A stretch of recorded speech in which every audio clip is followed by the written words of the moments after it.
So these are the wires that came in for the solar from the outside MC4 connectors. Now we need to tidy this up in the container to make it look good. So you can get these little grommets and face plates that will go over the wires.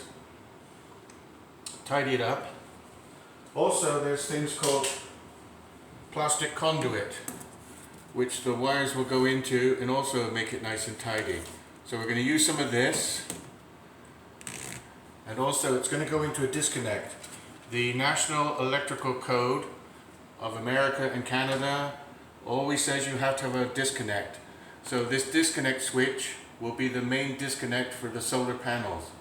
In case there's an emergency and you need to shut off the solar panels, this will be the disconnect with a DC breaker for the solar panels.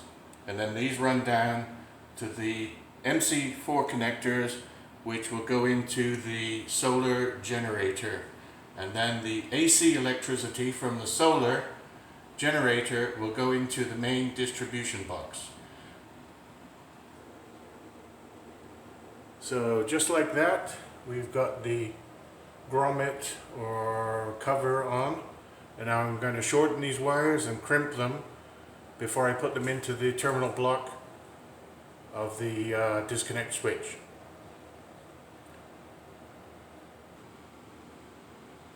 Always a good idea to crimp your terminals before you put them into the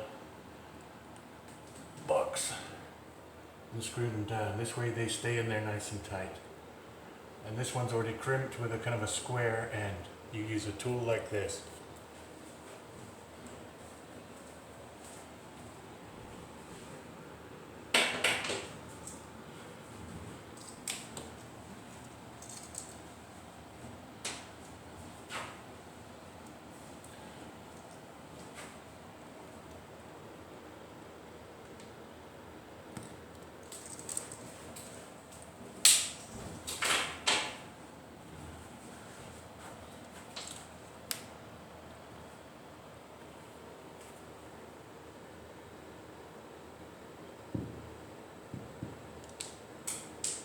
So you push these terminals over, put the tool in, crimp down hard, and then you get a nice secure connection.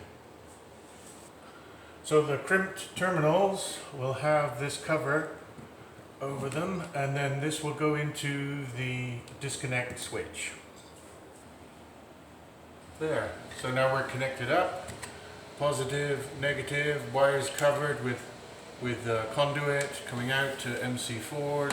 This is the positive, this is the disconnect switch, and we put the cover on it. And now we're done. This is solar on, solar off. Labeled solar PV disconnect. Everyone's clear what that does now.